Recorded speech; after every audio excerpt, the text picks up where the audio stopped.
morning, berries. It's not morning. I'm Larry. I'm enjoying a popsicle. I just got done working out. So I've earned this popsicle. It is mine for the taking. Whew. Getting some better lighting. Can focus. Focus. There we go. Look at these bags under my eyes. Minecraft. Thank you. My beautiful bags under my eyes. Oh my goodness. They look insane. So I'm just chilling here with Chewie's butt. Just got done. Oh, I already said I just got done working out. But I've been doing a lot of thinking lately. And I read a lot of Brene Brown's books, or I listen to them on Audible. And she talks about like shame and all this other stuff. Her stuff is really good. I'm on the book Rising Strong. And it talks about how,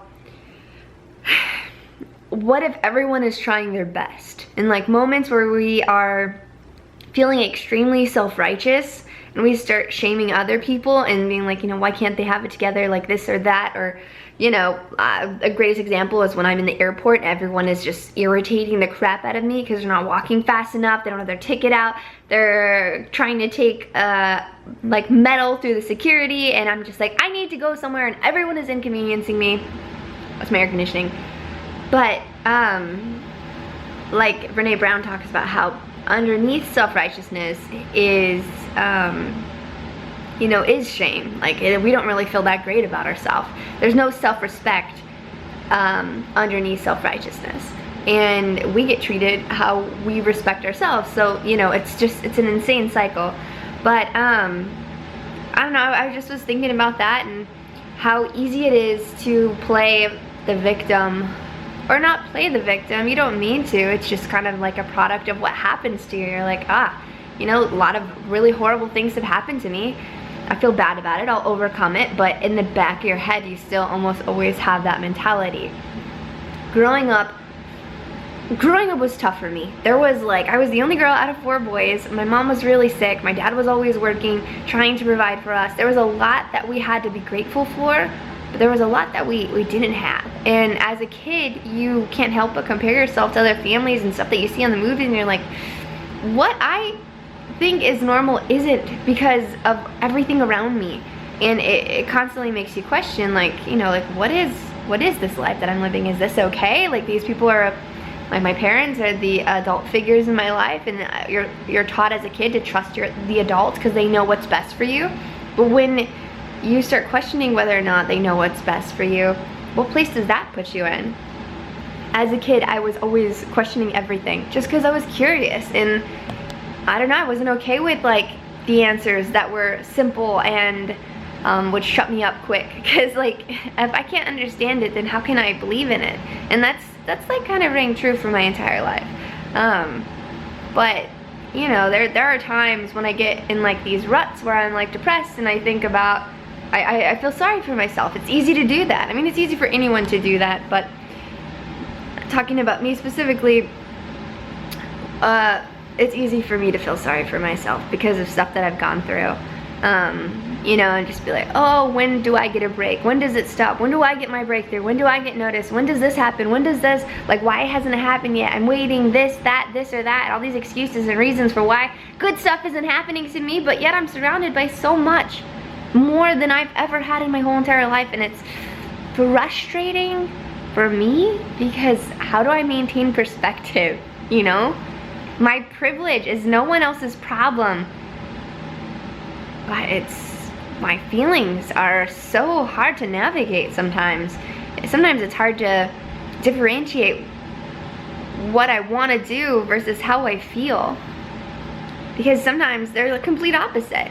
You know, I didn't want to go work out. I want to sit here, eat a popsicle, and play more Minecraft, and, you know, feel sorry for myself because I don't get anything done when I do that, and I don't have to really think about too much other than the fact that I'm not getting anything done, and then I feel even worse about myself. But I made myself go work out, and I was watching a Facebook video. It's another thing that I do when I feel sorry for myself and don't want to do anything. Watch loads of Facebook videos to procrastinate until the time goes by. But there's like a 90, almost 100-year-old woman who like runs marathons, or not marathons, relay races. And like they asked her like, what's some wisdom? And she's like, if you want to go and do something, just go do it. Despite how you feel, just go do it. Because you know, the truth in that is that we let our feelings dictate so much of what we're capable of.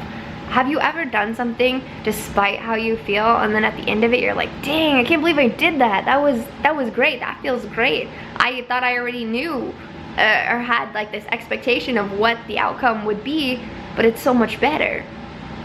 I feel like life is made up of a bunch of that. Just your feelings dictating what you should or shouldn't do, but in reality you're missing out on so much of life and stuff that is supposed to be awesome and supposed to be great and supposed to be unexpected, because if you know everything that's gonna happen, then what's the point in doing it, right? I'm saying all this because I need to hear it out loud. This is like stuff that's been in my head and I need to say it out loud verbally for myself to hear it, but I figure I might as well vlog it because who knows, maybe someone else needs to hear it too. My popsicle's leaking. Is there still popsicle on me? Yeah, I'm still good. Anyways, long story short, I feel like sometimes my days are consumed by how I feel and less of what I'm actually doing, because I'm just thinking about all the stuff that I have to do and then I don't do any of it. And that's not a fulfilling life. That's a life that's, you know, motivated by fear and emotions and expectations and things that I think are gonna happen before they even do, but I can't predict the future. And I'm not accomplishing anything when I behave this way. Just a frustrating place to be, and I'm trying to like kick my butt into gear, because sometimes I need to do that. Sometimes the only person that can motivate you is yourself. You have to go look in the mirror and just be like, dude, get it together. You have stuff to do and you can't feel sorry for yourself. Maintain perspective, jump in the game. You're gonna feel awesome. Once you get there, just do it. And that's where I feel like I'm at. I don't know. Life is crazy. This popsicle's good. The older I get though, the more and more I try and like be aware of how I feel and what I'm doing instead of just letting it be my life. Because I would hate to be, you know, 40 years old and wondering where all the time went. And was I really doing what I had in my heart to do? You know, like I want to write a comic. I want to do a cartoon. I want to do voice acting. I want to do all these things, but am I consciously doing anything to make that happen? Am I waiting on other people's empty promises to make that happen, or am I actively doing something for myself to see that come to pass? I mean, I see a lot of other people who get really awesome opportunities, and it's not out of jealousy, although you know that's the first place your emotions want to go. But it's like, dang, when can that happen for me? What do I got to do to get there? And I think I just need to start taking all those passions a bit more seriously, because if I sit there and be like, well, why not me? Why can't this happen for me? Why don't I get this opportunity? Why am I not doing this? I'm asking the wrong question. I think the real question is like, what do I have to do to get there? And what does that look like? And what can my day, how different can my day be if I add that extra element that will help me get there quicker? You know? I'm a hot mess. I'm all over the place. My popsicle's melting. I gotta record a video, but I just kind of wanted to talk about that because it's in my head, it's in my heart, and I'm just trying to work through it. Hopefully this helps somebody. But yeah, I love you guys. Hope you're having a good week. I'm headed off to New York today, but I'll see you guys later. Bye. Look how cute this is. They're little bowls for like so mixing stuff. I want this for poppin' cooking. I know, that would be so good. Oh my gosh. I need it.